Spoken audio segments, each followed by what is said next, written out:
여기서 앞뒤 사람 인사하겠습니다. 복 있는 사람이 됩시다. 은혜 받읍시다. 다 잘 될 것입니다. 다 지나갈 것입니다. 오늘도 복 많이 받으세요. 할렐루야. 오늘은 누가복음 20장 말씀을 같이 읽겠습니다. 먼저 첫 번째 나와 있는 내용은 예수님의 권위에 대한 질문을 하고 있는데, 예수님께서 특별히 47절, 48절, 19장 마지막 두 절을 보면 날마다 성전에서 가르치셨다. 이 날마다는 종료주일 한 주간 예루살렘에 들어가서 성 금요일까지 따져보면 이제 한 주간도 안 되는 그런 짧은 닷새였어야 되는 기간인데, 그 기간의 성전에서 가르칠 때 대제사장들, 서기관들, 백성의 지도자들이 그를 죽이려고 했고, 백성들이 다 귀를 기울여 듣고 있었기 때문에 어찌할 방도를 찾지 못했다 그랬습니다. 그럼 왜 그랬을까? 마태복음 7장을 한번 보시면은, 마태복음 7장 마지막을 보시면 예수님께서 산상수훈의 말씀을 마치시고 설교를 끝냈을 때 백성들의 반응이 있습니다. 28절, 29절 두 절을 보겠습니다. 예수께서 이 말씀을 마치심에 무리들이 그의 가르치심에 놀라니 이는 그 가르치시는 것이 권위 있는 자와 같고 그들의 서기관들과 같지 아니함 일러라. 아멘. 이것 때문이죠. 그러니까 그들도 가르치기는 하는데 예수님의 가르침이 특별히 성령의 역사로 독특한 모든 열매를 맺고 결과가 나타났기 때문에 그들은 감히 예수님과 비교할 수 없는, 또 백성들이 예수님 말씀을 듣고 가르치심에 놀라고 특별히 또 그 가르치는 것이 권위 있는 자와 같았다. 이 권위 있는 자라는 것은 모세. 마태복음 23장을 보시면은 마태복음 23장에 바리새인들에 대한 책망을 하실 때 이 바리새인들이 바로 모세 자리에 앉았다. 그런 표현을 예수님이 쓰고 있습니다. 1절부터 4절까지만 같이 한번 읽어보겠습니다. 이에 예수께서 무리와 제자들에게 말씀하여 이르시되 서기관들과 바리새인들이 모세의 자리에 앉았으니 그러므로 무엇이든지 그들이 말하는 바는 행하고 지키되 그들이 하는 행위는 본받지 말라. 그들은 말만 하고 행하지 아니하며 또 무거운 짐을 묶어 사람의 어깨에 지우되 자기는 이것을 한 손가락으로도 움직이려 하지 아니하며. 아멘. 야고보의 말씀으로 하면 행함이 없는 믿음은 그 자체가 뭐다? 죽은 것이다. 그래서 흔히 의사의 말은 지키고 행동은 본받지 말라, 그런 말이 있습니다. 그러니까 내가 말하고 지켜야 되는데 자기는 안 지킨다는 거지. 그래서 흔히 이정표하고 목사님의 공통점은 뭐냐? 손가락질만 하고 자기는 안 간다. 그런다는 거예요. 그러니까 행동하지 않으면, 지키지 않으면 무슨 의미가 있겠냐는 것이. 그러니까 말한 대로 살아야 한다. 그래서 예수님께서는 행하시며 가르치셨다. 할렐루야.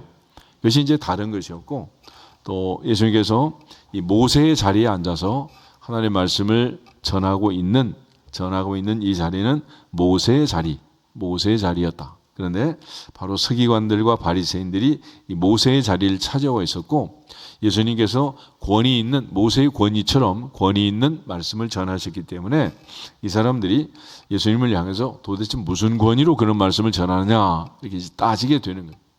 그러니까 예수님께서 만약에 그렇게 하지 않았다면은 굳이 시비를 걸 이유가 없겠죠. 그러니까 아이들이 학교에 가서 공부를 못하는 것도 문제지만 남보다 지나치게 잘하는 것도 이렇게 시비의 거리가 되는 거예요. 그러니까 세상을 살면서 이제 그냥 못 사는 것도 문제지만은 남보다 너무 지나치게 잘 사는 것도 문제란 말이에요. 그래서 우리 하나님께 기도할 때 나는 너무 튀지 않도록 해달라. 너무 가난해서 구걸하고 다니지 않도록 하시고, 너무 부자가 돼가지고 하나님이 누구냐, 여호와가 누구냐 나는 모른다, 이런 어리석은 나발 같은 바보가 되지 않도록 해달라고 기도하는 거예요. 그러니까 하나님께서 주신 은혜 안에서 바울처럼 풍부에 처할 줄도 알고 궁핍에 처할 줄도 알고 배부름에 처할 줄 알고 배고픔에 처할 줄도 알고 자족을 배우고 감사할 수 있으면 아무 문제가 없지만은 만약 그러지 않으면 아굴처럼 기도할지어다. 그게 겸손한 거 아니겠어?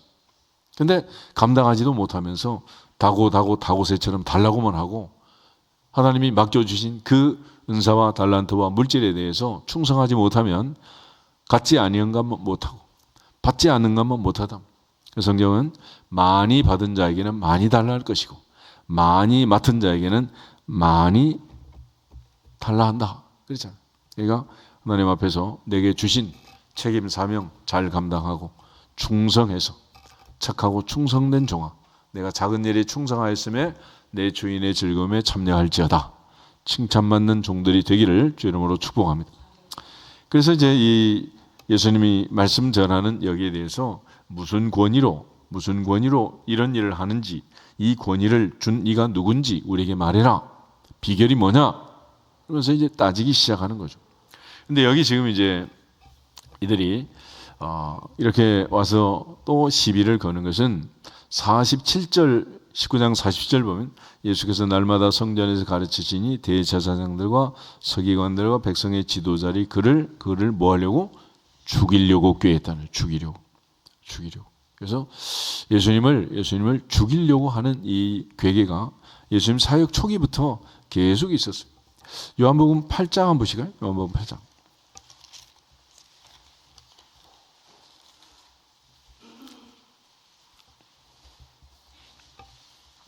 56절에서 59절을 한번 보겠습니다. 요한복음 8장 마지막 56절부터 59절. 너희 조상 아브라함은 나의 때 볼 것을 즐거워하다가 보고 기뻐하였느니라. 유대인들이 이르되 내가 아직 50세도 못 되었는데 아브라함을 보았느냐? 예수께서 이르시되 진실로 너에게 이르노니 아브라함이 나기 전부터 내가 있느니라 하시니 그들이 돌을 지러 치려 하거늘 예수께서 숨어 성전에서 나가시니라. 아멘. 그러니까 예수님께서 아직 50도 안 됐는데 아브라함을 보았느냐 그렇게 말하잖아요. 근데 실상 예수님은 50이 아니라 나이가 이때 몇 살이요? 30이야 30. 근데 30세 된 사람의 모습이 몇 살처럼 보였다고? 50이면 이게 그 옛날 얘기니까 완전히 얼굴이 가꾸지 않은 시골의 촌부처럼 할아버지처럼 그런 얼굴이었다는 거죠. 그러니까 예수님께서 어떤 분인가 많은 사람들이 성화를 가지고 예수님을 그렸잖아요. 그래서 우리가 흔히 보는 성화에 있는 그 멋진 젠틀맨은 예수님이다 아니다? 아니다. 예수님은 그런 모습이 아니라는. 이사야 53장에 있는 것처럼 그는 마른 땅에서 나온 연한 순 같고 뿌리 같다, 줄기 같다. 볼품이 없다는 거예요. 우리가 보기에 흠모할 만한 아름다운 것이 있다 없다? 없다. 그래서 하나님은 외모를 보지 말고 뭘 봐라? 중심을 봐라. 그런 거 아니겠어요? 그러니까 예수님께서 이런 모습을 하고 계시는데 결국 주님께서는 내가 아브라함이 나기 전부터 내가 있다. 그래서 예수님의 존재는 태초부터 세상 창세 전부터 영원부터 영원까지 존재하시는 그분이 아브라함을 안 받겠냐? 그러므로 우리의 과거와 현재와 미래를 다 하시고 영원부터 영원까지 통치하시는 그 주님을 돌로 치려 했고 주님은 성전에서 피해 나가셨다. 왜 그랬느냐? 아직은 죽을 때가 아니라면. 아직. 그래서 주님이 십자가에서 6월절에 정해진 날에 율법의 말씀대로 선지자의 말씀대로 시편의 기록대로 성취하시고 운명하셔야 되기 때문에 주님은 피하시는 거예요. 그러니까 순교라는 것은 아무 때나 하는 게 아니라 꼭 한번 해야 되긴 해야 되는데 그거는 꼭 할 때가 있다. 그렇지만 이거는 누구에게나 주는 은혜도 아니고 특별히 예수님, 사도 바울, 베드로, 요한, 야고보, 아멘 했던 사람들 몇 사람이 한 거지. 하나님 앞에서 우리 모두가 다 언제든지 주님의 영광을 위해서 또 순종하고 충성하기를 축복합니다. 그런 측면에서 모세는 건강했지만 120세라도 사역을 감당하고 또 돌아가셨고 예수님은 33세 그 젊은 청춘에 다 이루었다라고 말씀하고 가신 거예요. 그러니까 살고 죽는 것은 사명을 다하면 가게 되어 있습니다. 그러니까 빨리 가고 싶으면 어떻게 하면 돼? 충성할지어다.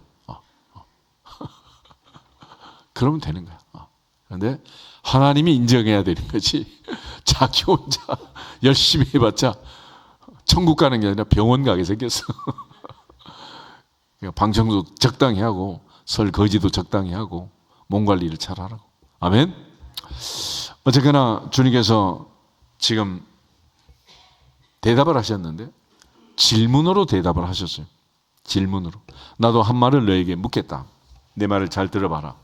요한의 세례가 하늘로부터냐 사람으로부터냐, 예수님께서 이런 질문을 던지게 됩니다. 요한의 세례, 우리가 잘 아는 것은 세례 요한은 헤롯의 생일날 목이 잘려가지고 쟁반에 받쳐가지고 헤롯의 생일 선물로 바쳐진 거 아니겠어요? 끔찍한 그 헤로데라는 악한 여자의 음모에 따라서 세상을 떠나고 말았습니다. 그런데 그 세례요한은 회개의 세례를 선포했고 예수님 오시기 6개월 전에 태어나서 특별히 아버지 사가랴, 어머니 엘리사벳 사이에서 태어난 제사장의 아들이었지만 그는 선지자로 부름을 받아서 광야에서 외치는 자의 소리로 예수님이 오시는 길을 준비했던 사람, 이 바로 세례 요한이고, 예수님께서는 여자가 낳은 자 중에 세례 요한보다 더 큰 자는 없다라고 칭찬하셨습니다.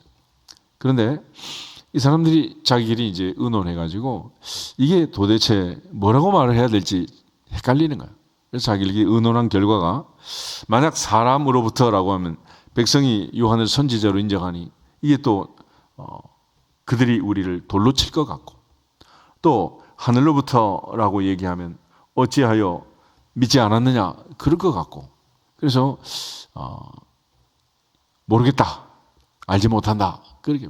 그래서 이 중에서도 나도 무슨 권위로 이런 일을 하는지 너희에게 이르지 않겠다 그랬습니다. 예수께서 질문 받았을 때 대답하지 않는 대답이 없어요. 다 대답해 주셨고 누구에나 친절하셨고, 그렇지만 이처럼 악의를 가지고 악한 생각을 가지고 이렇게 공격하는, 트집을 잡는 이런 사람들에 대해서는 주님께서 또 이렇게 반응을 하셨다는 것을 기억하시면 좋겠어요. 그래서 여러분이 예수 믿고 장로님 되고 권사님 되고 집사님이 됐다고 모든 사람에게 다 친절하려고 하면 세상 살이가 쉽다 어렵다? 살겠어 그래가지고? 살겠냐고. 살다 보면 싫은 사람도 있고 좋은 사람도 있는 거지 뭐. 그렇지만 모든 사람에게 다 좋게 했냐? 예수님처럼. 근데 예수님도 그렇게 안 했어요. 예수님도. 바리새인들은 화 있을진저 이 독사의 자식들아 막 이러면서 막. 바리새인은 너희는 너희 아비 마귀에게 쓴다, 마귀 새끼들아 막 이러면서 막. 시원해요?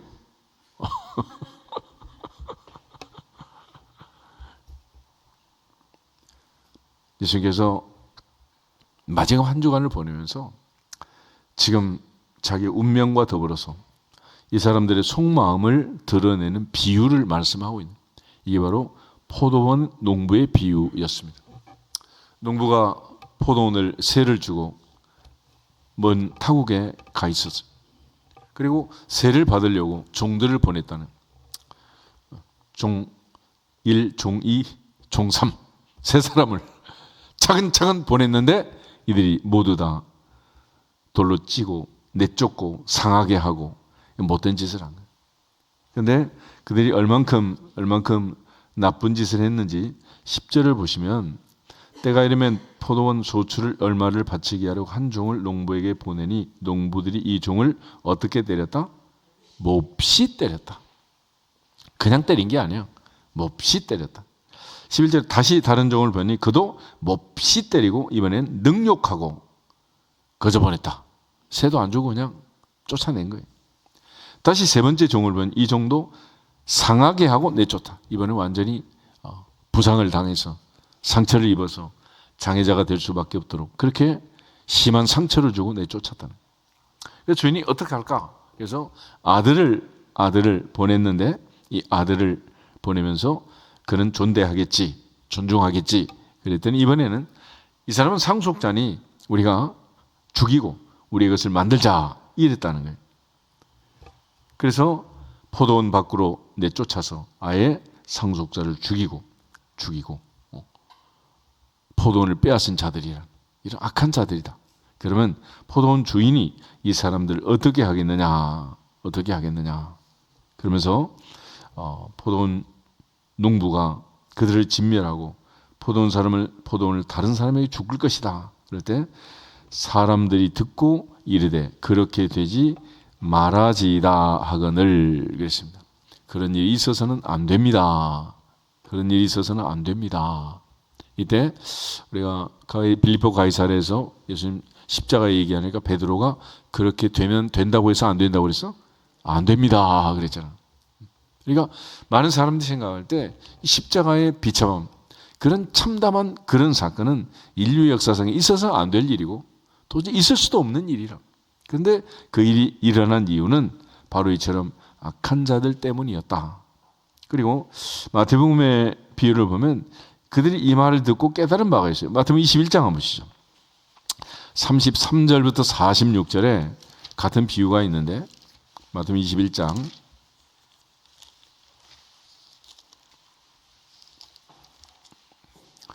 33절부터 46절에 보면 이 비유의 말씀이 있습니다. 그런데 마지막 45절, 46절 두 절 보겠습니다.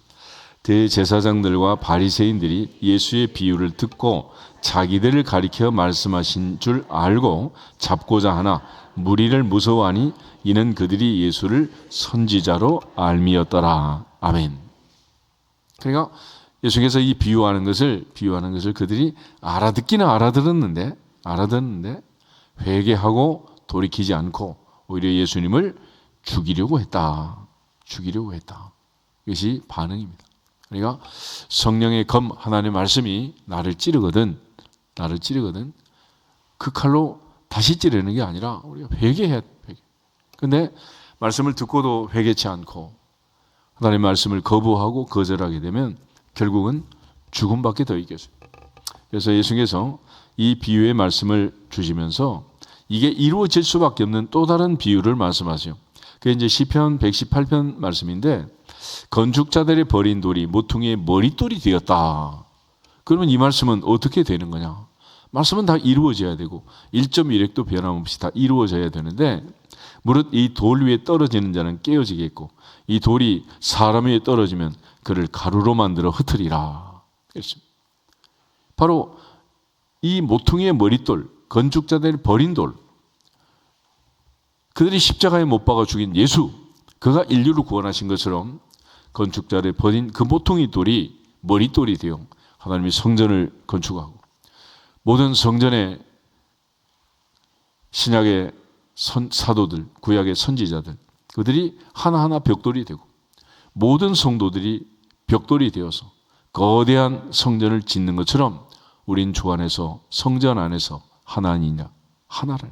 그러니까 예수님은 머리요 우리는 그 몸의 지체라고 할 때 건물로서 사도 바울이 비유를 하고 예수님은 모퉁이 돌로서 비유하는. 이걸 이제 가장 잘 해석하고 설명한 사람이 사도 베드로인데 베드로 전서 2장 한번 찾아보겠습니다.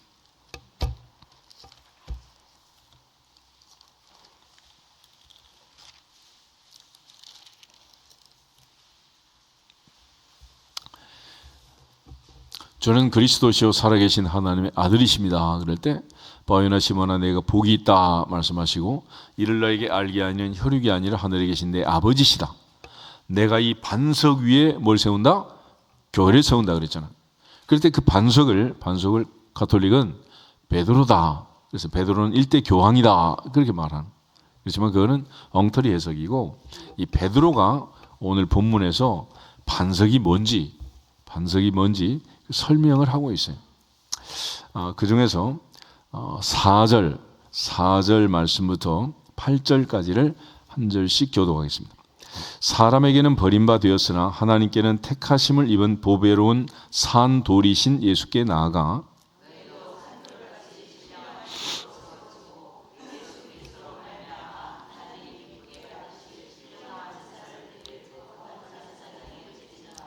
성경에 기록되었으되 보라 내가 택한 보배로운 모퉁이 돌을 시온에 두노니 그를 믿는 자는 부끄러움을 당하지 아니하리라 하였으니